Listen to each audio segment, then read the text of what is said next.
don't forget that even Auschwitz, for example, is part of the new Reich. It is part of, it is part of an area which has been absorbed into Germany. So as far as they're concerned, this has now got, it's now no longer got the Polish name. It's now called Auschwitz, which is a German name. It is part of Germany. And there are German people moving there into this, air comma model town. And they all know exactly what's going on. Yeah, you, by the way, have a nice podcast series of 4 episodes on Auschwitz, the evolution of the dream world town that becomes a camp, a work camp, then becomes an extermination camp. And a big Buna factory for IG Farben, which never produces a single bit of rubber. So this, for sure, is something I would have to dive deep in. There's a book you recommended, KL. Yes, it's just called KL. It's about the whole concentration camp system, because K is Konzentration in German. Lager is a camp. It's an exhaustive book, and I'm full of admiration for him for writing it, just because, jeepers, it must have been sort of. I mean, I was very depressed doing that work on Auschwitz, that deep dive. I just found the whole thing utterly dispiriting. And I've been there a few times, and it's ghastly. So how he wrote a whole book on it, I don't know. I think in the details, there's 2 ways, I think, to look at the Holocaust. One is Man's Search for Meaning by Viktor Frankl, sort of this philosophical thing about how a human being can confront that and find meaning, and what it mean. What does the human condition look like in the context of such evil?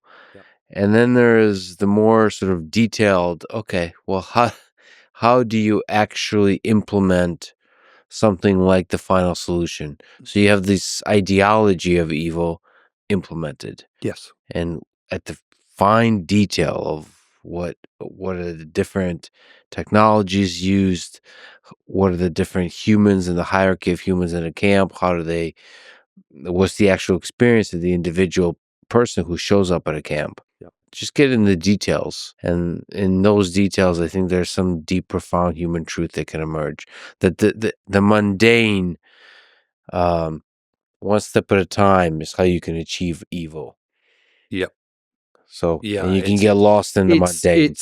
Yes, the banality of evil. It's incredible. I think what is so completely horrific is that half the 6 million were killed by kind of bullets to the back of the head. And the reason they stopped doing that, and they wanted to stop doing that, was because the perpetrators were finding it so traumatic. Himmler goes and visits an execution in Ukraine, or maybe he's in the Baltic states. I can't remember where he goes, but he witnessed some in the summer of 1941. He thinks, oh, that's horrible. We don't have to do that. I don't want my men having to do that. We've got to find a more humane way of doing it. When he's talking about a more humane way of doing it, humane for the executioners, not for the victims, because trust me, Zyklon B is not a nice way to go. It basically it's bursting all the capillaries in your lungs. It's extremely painful, and you can no longer breathe, and it can take up to 20, 25 minutes. Some people it can take a couple of minutes, but all of those who are standing naked in that gas chamber, first of all, extremely humiliated by this process in the first place.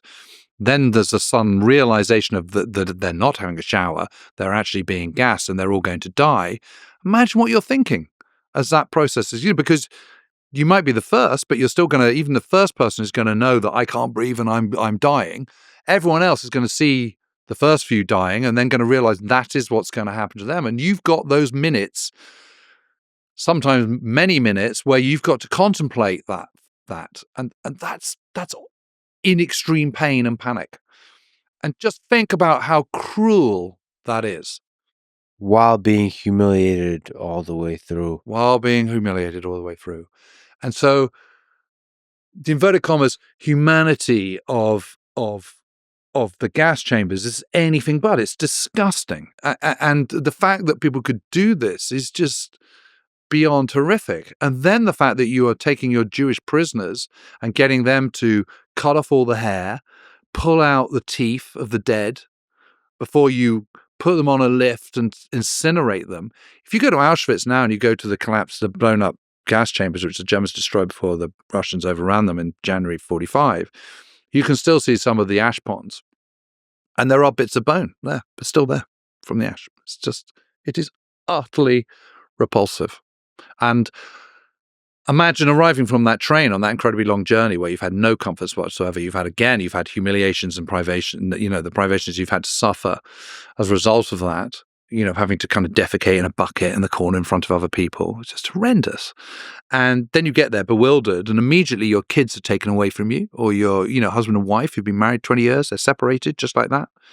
Sent off into different groups, straight to the gas chambers. I mean, the scale of cruelty is so immense.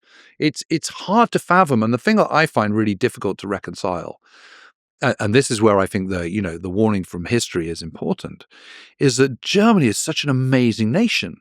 It's the country of Beethoven and Strauss and of Goethe and incredible art and culture and some of the greatest engineers and scientists have ever lived.